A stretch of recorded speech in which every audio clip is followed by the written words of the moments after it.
this is my sister Linda Mavis, and she basically started this, and she's going to tell you about it. And if you got any questions, ask her, because I really don't know much about all these weeds she planted. I know. That's what people call it. They call it like weeds. They don't get it though. So I wanted to welcome you to the Antwerp Native Garden. This prairie is about 7 years old, and it all started when my sister Donna invited me to go down to Dayton to this native plant seminar. Okay, and they had like all kinds of stuff, all kinds of presentations, and I came back and I was just psyched about natives. So I asked Dr. Miller, who was the superintendent, if I could just have a little spot at the school, you know, to put some natives. And he thought about it for about not very long, and he said, well, how about 2 acres? Well, the farmer in me kicked right in, and I'm like, yeah, more the merrier. But, you know, I didn't listen, because when we went to the seminar, they told us not to bite off more than we could chew. This was almost more than I could chew, but we got through it. So that's how it all got started. There's basically like 3 things that you need to do to get your prairie started. First, you have to prep it. Everybody thinks, well, I'll just quit mowing and I have a prairie. That doesn't work that way.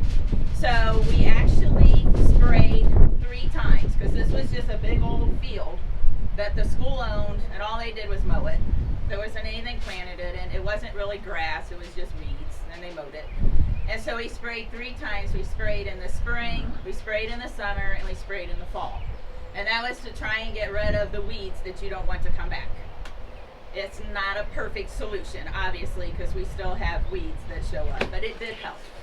And then we did not till it. Everybody said, well, you need to till it, you need to till it, but they said not to till it because it actually brings up the old seed that are underneath, and you'll just start all over again.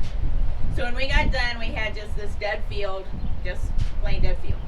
So then Cord Earhart, his class actually came out and they measured it out and they flagged it. And that's how we got the circle in the middle, the paths on the side, so we knew where everything was supposed to go. Then the next thing you need to do is decide what kind of prairie you want to have. Because you can have short prairies and you can have tall prairies. This is actually a short prairie. Tall prairies are like, you know, 6 to 7 feet tall. There'd be no way that I could handle a tall prairie. It would just be too much. So there are places where you can get seeds. Some of the places have catalogs like this if you want to order seeds. There's also a place in Scott, Ohio, which they're our neighbors, called Pond Seed, and they have a lot of varieties of seed that you can get from them. But because this was my first prairie, we did not have a whole lot of money. We did get some people to donate. I decided that I would go with free seed from the Toledo area. That was my first big mistake, because my free seed had a lot of ragweed in it, and so when it came up the next spring, I spent hours and hours and hours with Auntie Carnes, and we would take cups and cover up the good plants that we wanted to save, and then we would spray all the ragweed with kill-all, this whole prairie. So learn from, you know, that mistake. Don't get free seed, spend the money and get some good seed. But I can go back to what Pond sells in a little bit. So, and then the next thing you need to think about is how you're going to maintenance your prairie. Because they actually say it takes 4 years for your prairie to take off and kind of be able to do its own thing. This prairie is 7 years old, and I still spot spray this prairie. Because if I would just let this prairie go, we would have issues with some invasive weeds. Such like my biggest one are the thistles, the Canadian thistles. I also have Morning Glory, which I also call it pea vine, but I think the real name is Morning Glory. I still get some ragweed, but not that much. And I get mare's tail once in a while. And so I'm going to say 5 or 6 times a summer, or slash, you know, in the warm weather, I will go around and spot spray. And I will also pull things like mare's tail, because the spray won't kill it. And what I normally use when I spray is crossbow, which is a broadleaf spray. And I kind of like, if this is your weed, I try and hold the nozzle like right above it so it goes right down just on that weed instead of killing everything around it. Not that I don't kill everything around it sometimes, but that's what I try and do. So those are my major weeds that I have to worry about in the prairie. We also get some trees, volunteer trees coming in the prairie. And the major one is the Bradford pear. They said the Bradford pear is going to be like one of our most invasive trees. And right now when you drive along the highways in the spring, you can see all the white blooms and it looks gorgeous, but those are all Bradford pears and they're invasive. Bush honeysuckle, that's another major one that I cut out of the prairie. Because I have catalpa trees and stuff in the back, I have to watch for those too. Because I want my prairie to stay a prairie. I don't want it to turn into woods. So those are the things. And when I do have the little trees, I cut them and I use stump killer on them to make sure that they don't come back. So those are like the three things you have to think about. Even probably before you start your prairie, how are you going to manage all those areas? So one of the better plants that I'm so proud of that I have in my prairie are the milkweed. And probably a lot of you think, well, that's a weed, we kill it, we mow it over. But because of the monarch butterflies, and their population has gone way down, the monarchs, and that is the only weed, I should call it a weed, but the milkweed is the only weed that their little larvae eat. So if the milkweed would ever disappear, we would lose the monarchs. So what the monarch butterflies do is they lay the eggs on the milkweed. The larvae hatch, they eat the milkweed, then they go off and make their chrysalis somewhere and they hatch into more monarchs. And monarchs are actually one of the butterflies that migrate. And so they actually go clear down to Mexico or Southern California. And I think there's like 7 generations of monarchs, and then you have the one that actually migrates. So not every monarch you see will migrate. It's just going to be the generation at the end of summer. So that's one of my best weeds. And if you don't know what a milkweed looks like, it's that one right there with the flowers that are starting on it. So there's 2 types. There's the common milkweed, which that is. And there's swamp milkweed. They actually have smaller leaves on them. I don't know if I can find swamp milkweed in here, but I'm pretty sure I have it. And then over here, if you can see the one that has the orange flowers, that's a butterfly weed, and that's really good too. Okay, those are excellent weeds to have if you want to call them weeds. So why should you have a prairie and not a mowed yard? Because I know everybody thinks that they should have this wonderful green yard without anything in it but grass. And the prairie is better for habitats because right now we have a major problem with all the little pollinators. They're dying out. And a prairie gives habitats and a food source for all those insects. We also have rabbits that live in this prairie. I've seen there was a turkey. They saw a turkey crossing the road into the prairie. I have not actually seen it. And somebody said that there's a fox. And I've actually had deer prints up to the prairie pond. So, if this was just an immaculate, wonderful, beautiful yard, we wouldn't have all those things living in it. And even the clover in the grass, that's a food source for the bees. So I don't mind the clover. And I really don't even mind the dandelions, because that's like the first food source that bees have in the spring. So it's kind of all about the animals when you come out to the prairie. So that's why it kind of looks the way it does. So I want to tell you about a few things of the prairie that we have built. My husband helped immensely on this. In fact, he made most of everything that's on the prairie. So first of all, this was the first structure that we put up, was the pavilion. And my husband designed it and my husband made it with help. He had help come out. I'm thinking the next thing we did was that tall tower. Does anybody know what that is? It's not a bad house. It's a chimney swift tower. So this is what a chimney swift looks like. If I can open it up without having the pages blow all over the place. So a chimney swift is a bird. You watch, all my stuff's gonna blow. So a chimney swift is a bird. Looks like that. They actually used to live in hollow trees, but most people have cut down their hollow trees, and so then they moved to old chimneys. their chimneys, and so they have a really hard time finding places to live. Unfortunately, I don't think we can have any chimney swifts in the chimney, but we do have them uptown. So if we would have chimney swifts in our tower, how many nests do you think there would be in that tower if we had chimney swifts in there? School. Yes, or at school. How many nests? Any guess? 50. No. No.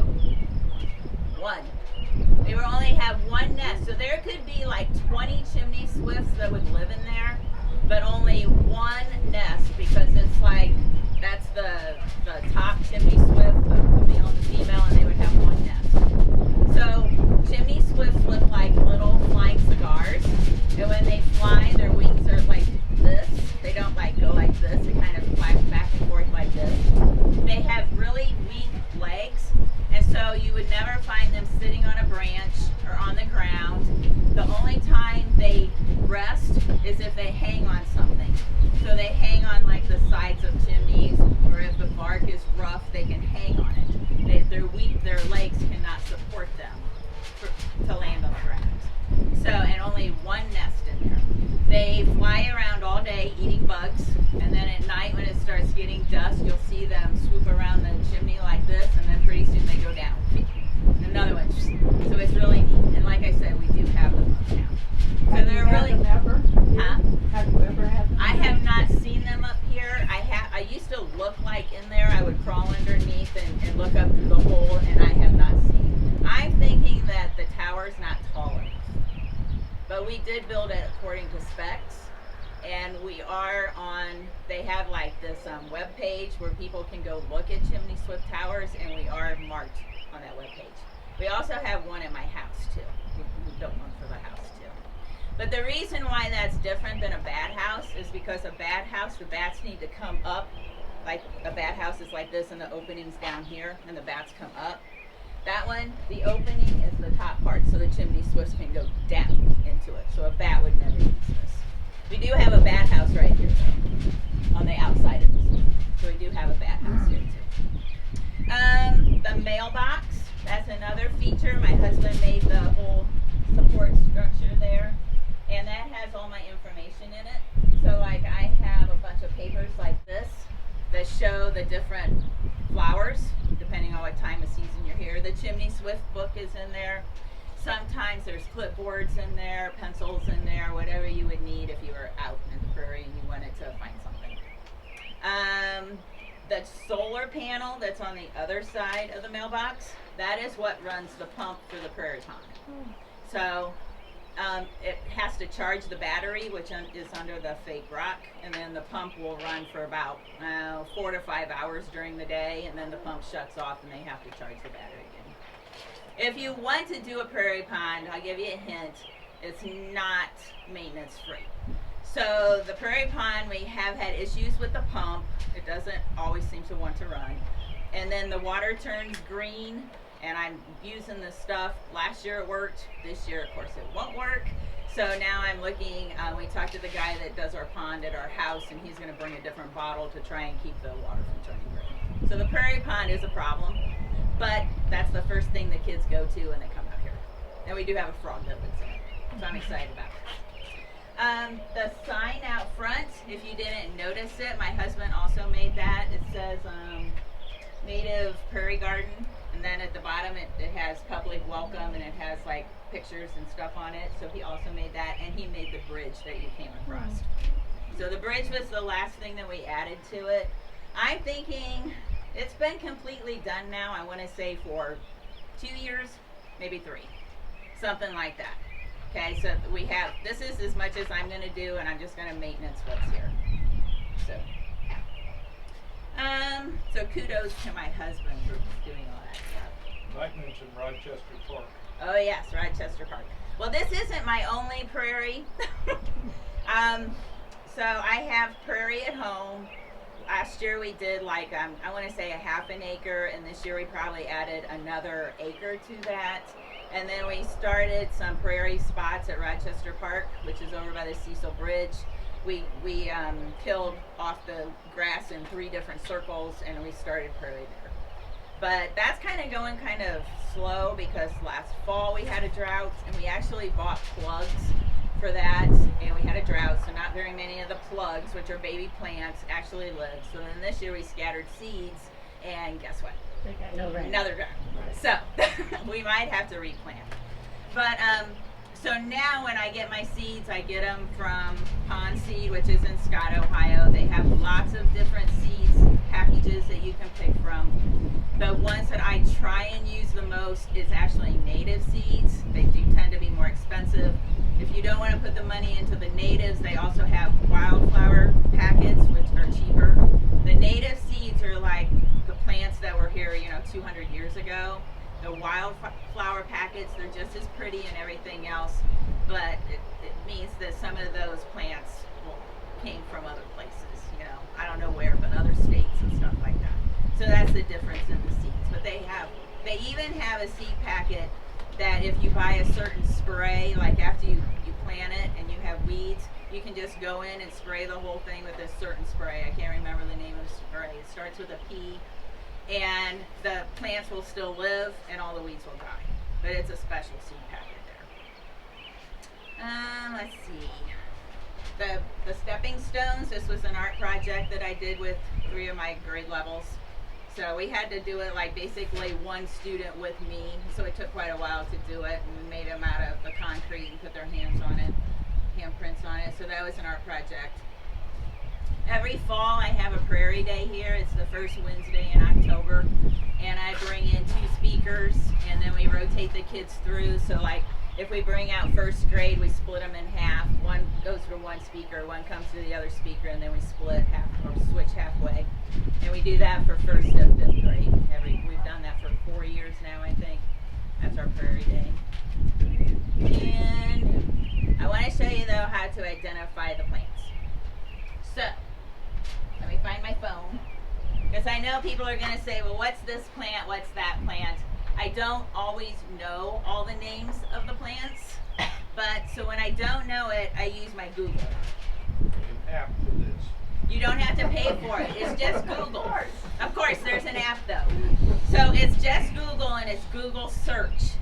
So you just click on Google. Okay, and it comes up Google search. So just lost it. You click on the camera. That's by Google search. Okay, then it says Google Lens, so you click on the camera again, and it'll come up like this where there's a square and you can take a picture. So if you walk over to whatever it is,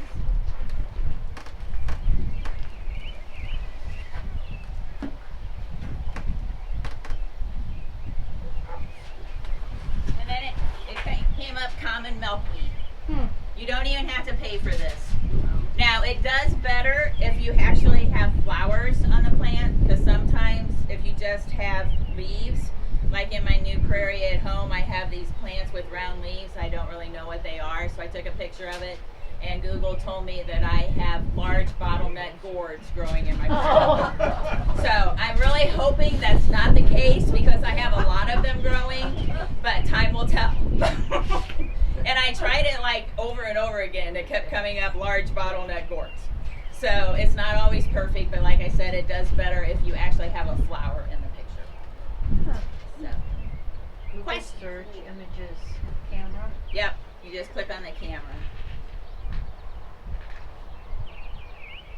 To the right of the search bar. Did it show up? APK mirror. No, She doesn't have it. she doesn't have it. She's Okay. got. Okay, you'll help her? Yeah. Okay.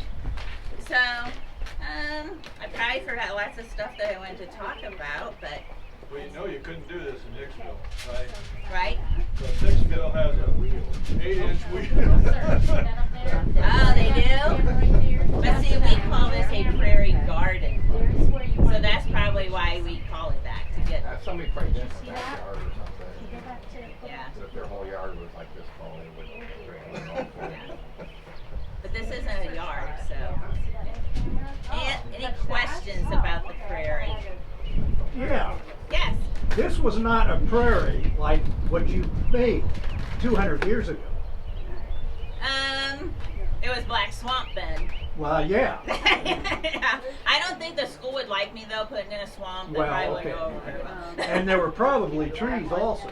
That's true. Great big ones. Yeah. Yes. Okay. Yes. But this is just a creation of, Yes. of a prairie. Of a prairie that would have been in Ohio. Might not have been in Paulding, Ohio, but in Ohio. Okay. Yeah. So, and the reason why people are really pushing for the prairies is because of the pollinators. You know, having problems. We're losing a lot of our pollinators, so they're not pollinating like the crops and everything, like the bees and stuff. So there is a big push for I'll prairies. find out what it is. This is They wanted you to Syndicus. put these. Oh, it says it down Yeah, there. it says it Well, down there. so if you touch Dr. that, Miller told it'll me give that you he got a information. beehive for me. Okay. So I was all And, excited, like- you know, I like was when it expecting this ages, whatever it beehive. is. Well, what arrived, and I don't know if you can see it or not, but it's this little bitty thing that I tacked on the tree back there with these tubes. Poison ivy. for, you're not- No, for it's like inside. the I native I know, but I mean, bees. like, Yeah. you So know, it if you're wasn't a out on beehive. walk and you're not sure. But yeah. Yeah. Yeah. Any I other have a questions? question. Yeah. So I know Kelly's Island is doing a similar thing, and they're out searching for grants. Are you large enough to search for like Ohio State-based grants? Or does it go on size or? I don't know, because I didn't do any grants for this. We just had people that donated money. Okay. So I did not do grants. The one reason I did not do grants is because when I came back from the seminar, I was so pumped. I wanted to You wanna start wait. this prairie. And I knew if I waited on a grant, it would have probably have been years. Yeah. And I'm thinking nobody would have been pumped then, and my prairie probably wouldn't have gotten, you know, off the ground. So I went with it the way it was. And like I said, you know, it all worked out great except for those free seeds that I got. So you're not a nonprofit. The school owns this and The school owns assists you. Right. Yeah. Yep. The school owns it. I'm just the one that they pay to come out and spray beans. Yeah. So, yeah. So do the students help at all? I mean, When I was teaching, okay, because I taught 5th grade, 4th grade science, when I was teaching, I used to bring my class out, okay, because I had the knowledge to instruct the students on what they needed to do. Really, right now, if some teacher would come out and they didn't ask me first, and the kids came out here and started doing stuff, I would probably be really like worried. Okay, so I've had like not 4-H, Girl Scouts come out and help me, but I'm always here with them. Okay, but we do the Prairie Day, and the kids get out here then. And the teachers come out and they have like picnics, and they'll come out and play games out here. But unless you're educated on what you're doing, I really don't want the kids helping right now. Yeah, unless I'm out here. But yeah, they used to when I was working here. But I've retired for 3 years now. Any other questions? What bird went in that blue house over there? Well, Sold that too, and I didn't it know could what it have was. been, I don't know, because I didn't see it, but was it a tree swallow? Okay, so I have tree swallows. They're black on top and white underneath. Those are the good ones.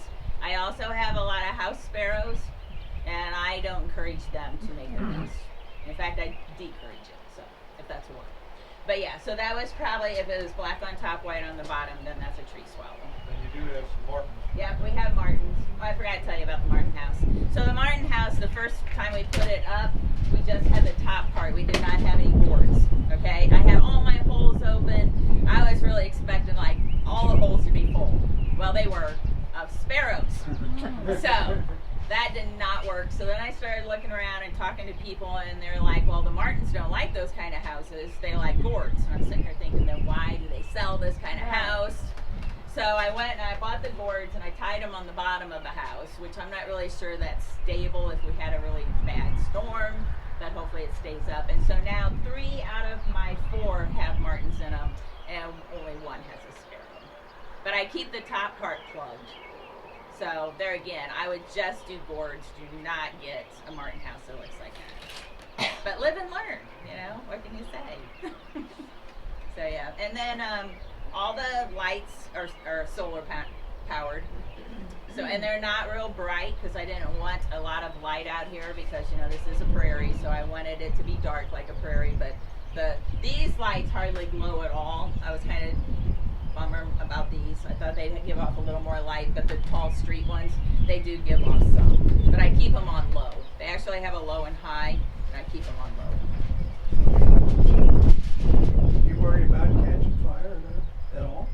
Catching fire? Yeah, this in the winter, I mean fall or anything like that. Well, if people come out here and smoke, it might catch fire, but you know, there again, that would be a school problem. If they caught fire. Actually, you haven't had very much vandalism at all. No, we had a little vandalism to the pool. And that was just like, what, 3 weeks ago or something? Somebody decided they were going to try and lift the pool.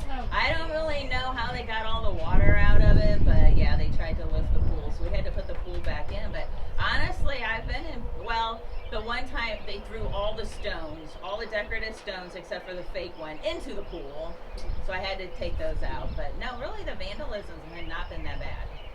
So, but the cameras do reach out here. I mean, they might not be able to tell exactly who it was, but they can tell that there was, you know, like 3 boys or whatever messing with it. But wait a minute, it could have been 3 girls. 3 girls. They could. What gender was messing with it? They can tell that by the cameras. So, but yeah. That's all interesting. Yeah. Anything else? Well, you guys can walk around when you're done with your meeting too, because there's a trail that goes clear around the whole outside of it, and then the little spokes that shoot off too. Yeah. Thank you. How much time do you think you take for maintenance? Well, at the very beginning, I was spending hours out here. Like I can't even fathom how much time, especially that first summer when I had all those weeks. But you know, each summer it gets less and less. Like right now, like I said, I probably spray maybe 5 or 6 times a summer. You know, just spot spray, and that's about all. You know, I use crossbow when I spray out in there. I use like kill all, like whatever would kill everything on the stones, you know. But yeah, that's about all I do now is spot spray. Do you get flack from any naysayers that don't understand? Oh Or don't care to yeah, you know, ask? somebody told me that the garden at the school is looking a little overgrown. I'm like, well, I'm glad because Yeah. it's a prairie. If it wasn't looking overgrown, it wouldn't be growing. Yeah. This lady over here, she told me that she doesn't like me. Oh my. Because you're trying to improve the Ohio. Yeah, because I planted all this stuff. She has allergies. So, but yeah. But you know, it is what it is. It's Could not have their been more fault. solar panels. It could have been more solar panels. Maybe they would have liked that. I really think, though, that, see, we have solar panels. Do you see the solar field right there with the vents? I really think they should put prairie on the solar panels, but I haven't talked to Dr. Miller into that yet.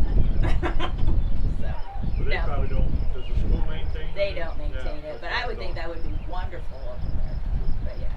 So if you do have a little spot at your house that, you know, you don't really know what to do with, call up Hans, get some prairie, native seeds, scatter them around, see what comes up. Yeah. Well, thank you. She's so much smarter than you, Larry. A whole lot She is smarter. so much He's smarter. my older brother. He taught me everything. Aw. She's 12 years younger. Anyway, I want to give my sister a little thank you for doing this for us. Thank And you. this is from the Rotary. Thank you.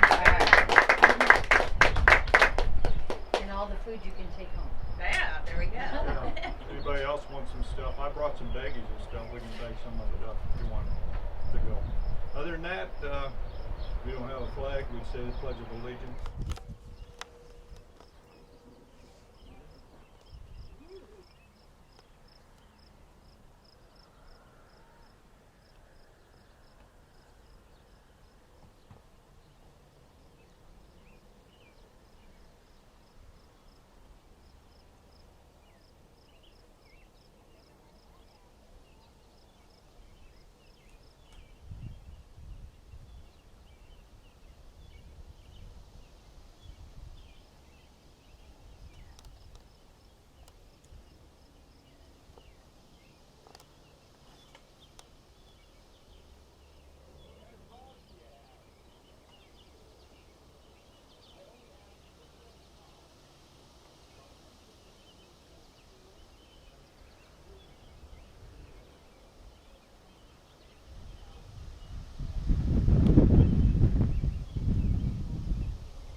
HIX-TV.